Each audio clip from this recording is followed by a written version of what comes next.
Good morning, colleagues. We've got a lot to discuss. In an explosive showdown at the Select Committee, Keir Starmer found himself in the firing line, forced to answer for some of the most contentious issues of the day.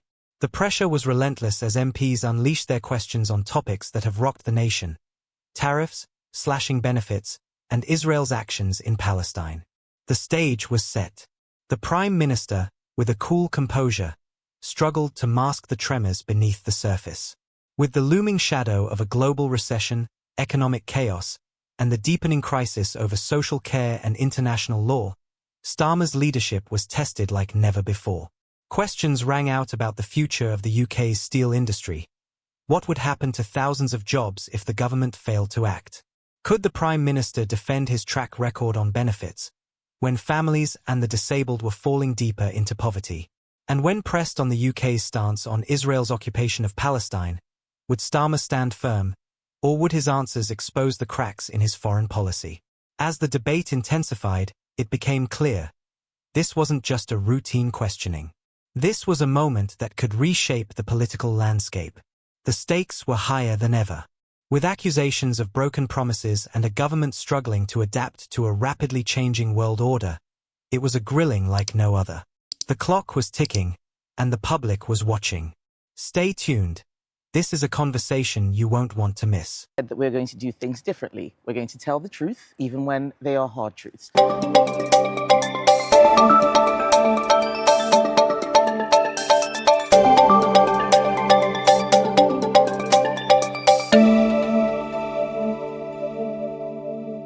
Prime Minister, I just wanted to kick off with obviously the big issue of the last few days.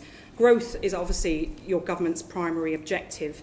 But in the light of what happened last week with the introduction of tariffs by the United States and predictions of a global recession, are you looking at revisiting your economic plans as a government? I think what's happened in the last few days, last week or so, is obviously very challenging for us and very challenging around the world. And I'm very disappointed to see tariffs in place. I don't think that they are good for our economy or for economies around the world. And my instinct is that we shouldn't jump in with both feet to retaliate. So in that sense, I'm not changing my plans. I think calm, collected response. Obviously, we have to keep our options on the table and do the preparatory work for retaliation if necessary. But I think that trying to negotiate an arrangement which mitigates the tariffs is better. But I think more fundamentally, in answer to your question, I don't think what's happened in the last few days is a temporary passing phase. I think it's a changing world order. I think the world is changing before us as a new era. And therefore, I do think there are two ways in which our plans don't so much change as turbocharge. The first is we have to do much more and go further and faster in making sure our economy is resilient and thriving. I have people who work at JLR, albeit at Halewood, that you were at JLR at Solihull yesterday in the support you gave to the car industry. But I want to talk about steel as well. It's obviously a very, very urgent situation at Scunthorpe. I know you've visited. And one of the asks that seems to be coming out is for the government to provide the support, and maybe this fits in what you just described as changing how the state operates, and that support through buying raw materials to keep production going.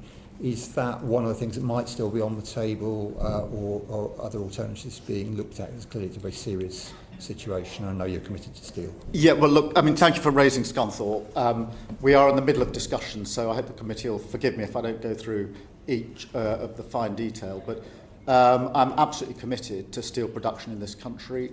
All of our plans are going to require infrastructure and more steel in this country. So the last thing we want to do is to lose our capacity on steel. That's why we set aside quite a chunk of money, £2.5 billion, on top of the money we put into Port Talbot, which got a better deal there. For Scunthorpe, I've spent some time at Scunthorpe talking to the management, talking to the workforce there, and I know firsthand the impact that any loss of capacity at Scunthorpe would have on the workforce and the community and the country. Therefore, we will keep talking. We have made an offer, but all options are on the table in relation to. We saw that, unfortunately, there wasn't the deliverance of increased jobs for sick and disabled people. And in fact, we saw an increase in mental health issues and 28,000 sick and disabled people pushed into severe poverty. So how are we going to ensure that in terms of the reforms that are proposed in the Green Paper, that we won't push more sick and disabled people into poverty and further away from the labour market? Well, I think firstly we need to learn the lessons, as you rightly point out, from the past, where proposals were put into place which in the end didn't achieve the desired end. I don't think that means that nothing can ever work. I don't accept that for a minute. And I'm very struck by the additional number of people that are now not in work. And I do think that the measures we put in place, the right to try work, for example, I genuinely think could make a huge difference. I've seen many examples, you yourself will have as well, of people who would like to take the step into work but are worried that if they do and they fail, then they won't get the work and they won't have the benefit at the end of the exercise. We want this Labour government to reduce child poverty as well, and that's why the strategy on child poverty is so important to us. As soon as we're able to share more details of that with you, we obviously will do so, so we can take your views into account on it. Final little one, Chair, if that's okay. Well, on that basis, Prime Minister, I absolutely agree with you that we do need to do that work. Will you commit to not implementing legislation before we have the details of those impact assessments? I think that's so important. Otherwise, potentially, we will have policy that won't work and could actually do harm. Well, as I've said, we need an evidence base, but we also need to get on with the work that we need to get on to. So I'm not going to make commitments in relation to timetabling, but I absolutely take the point you put to me. Thank you. An idea of the timetable for those announcements on child poverty? Yes, but not sort of to the date. We have heard a lot of the conversation about tariffs, and you'll know in the past President Trump's approach to our NHS when it came to UK-US trade negotiations. He had his eye firmly on parts of the NHS. Now, you've said publicly that nothing is off the table. Does that include everything to do with the NHS, which includes drug patents, negotiated prices for medicines, and market access for US companies? Well, I've been very protective of the approach we take to the NHS in any dealings with any other country, because it is our greatest asset and we are not trading it away. And that's the approach that I take here.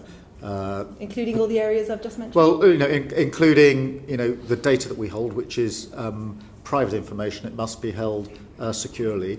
I do think there's work we can do on what use we make of that data, not so much in trade agreements, but right here in the United Kingdom in terms of advancing our own understanding of medicines and preventative measures.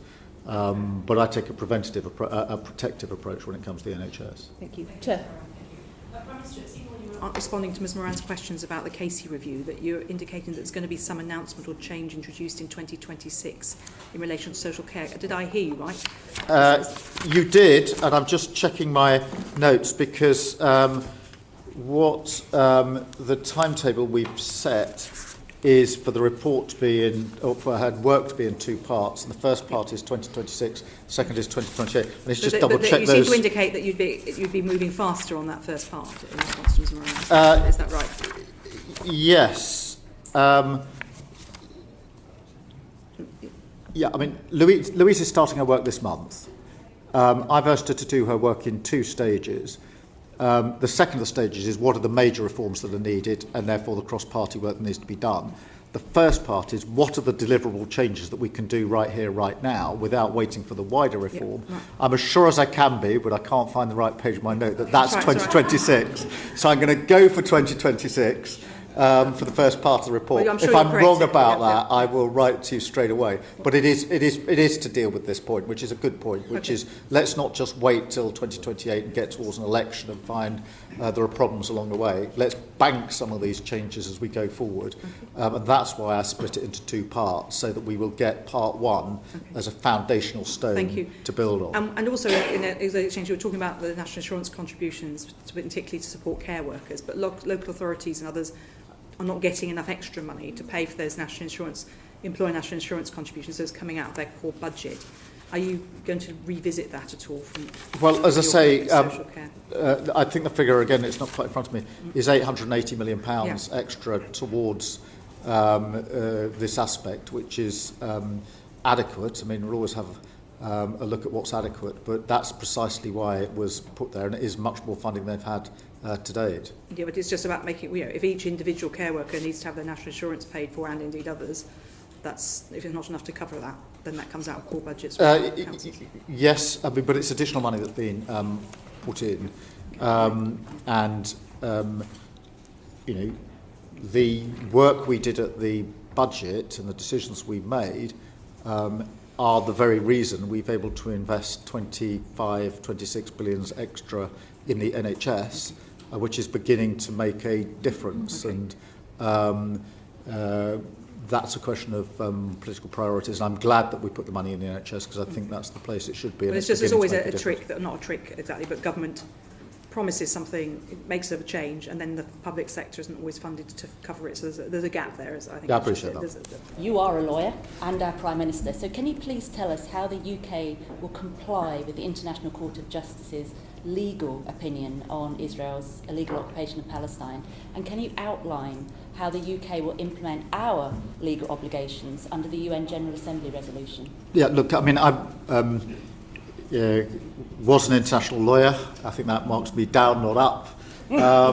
But of course I believe in international law, and I accept it underpins everything we do bilaterally and multilaterally. So what are we doing to hold countries to account? Sorry? What are we doing to hold countries to account? We are members of various courts and institutions, and that is one way of holding countries to account. But we also hold countries to account bilaterally in the discussions that we have at whatever level, whether that's leader to leader, whether that's foreign secretary to foreign secretary. We are critical of Russia as the aggressor in Ukraine because it's in breach of the UN Charter. That is a rules-based system. It is the basis of our criticism. It's the reason that almost all allies across the world, particularly in Europe, are putting in the amount of money they are, because Russia is the aggressor, and it's a rules-based system. And Israel and the occupation of Palestine? Well, again, I think the occupation is unlawful. We've said that, or that's been long-standing government policy. In fact, in fairness, the last government as well. We are members of the international institutions. I've spoken to many humanitarian workers around the world who feel that Israel isn't being held to account, particularly when it comes to international humanitarian law. So will we be pushing for an inquiry into the 15 humanitarian workers that were killed on the 23rd? Oh, I mean, there's got to be an investigation into that. And we have to be absolutely clear that we're not just talking about that isolated incident. There hasn't been enough aid getting into Gaza at speed and at pace for a very long time. The resumption of hostilities is the wrong thing, in my view. We need to get back to a ceasefire. We need to get aid in. We need to get the hostages out. And we need to put our foot in the door for a process, however remote it may seem today, towards a two-state solution, which is, to my view, the only way of guaranteeing peace in the long term. And I do appreciate that may seem a long way off at the moment. Said these companies are so powerful, the UK needs to treat them as sovereign states. Is that what you are doing, and how is that reflected in trade talks with the US? Well, they are very powerful companies, many of them based in the US. We are very attractive on AI as well, obviously. We're amongst the top 3 in the world when it comes to AI, with fantastic capability here. And we want to and are working with those sectors wherever they are. In relation to trade talks, obviously there are questions about the appropriate way to tax digital services, etc. There are questions about how technology impacts with free speech. I've been very clear in my view that we need to have an arrangement for digital tax of some sort. And equally, we need to be pioneers of free speech, which we have been for very many years in this country. But at the same time, we rightly protect, under the Online Safety Act, further provisions of which are coming into force pretty quickly. And when it comes to dealing with paedophiles and protecting children, I take a pretty strong line that we take the necessary measures in order to do so. Thank you, Prime Minister. Part of the power of these, well, I say sovereign companies is their pocketbooks at a time when we are desperately seeking investment. Google's R&D budget is over twice your government's. Microsoft's market cap is 3/4 of our entire GDP. And of the £63 billion announced at the October Investment Summit, which you mentioned, 2/5 of that was from the United States. So isn't it inevitable that British tech policy will be made in Silicon Valley? And how can we ensure that the benefits of investment, growth, jobs, skills, security are fully captured by communities and businesses in the United Kingdom? Yeah, I mean, we set out, you'll no doubt have seen the AI Action Plan early this year, yes, which sets out how we want to interact with those businesses, with the sector generally. That's been welcomed across the piece in relation to the framework that we put around this. And we obviously now need to move that forward. But the investment in terms of the second part of your question, which is how's it felt in communities here, the investment is investment into this country, into data centres. We've set up growth zones for AI. And I think there's huge potential for us in relation to AI. We already have, as we go into this revolution, which undoubtedly will be, we're not starting in the same place as other countries. We are already right up there at the top in our capability with what we've already got in this country.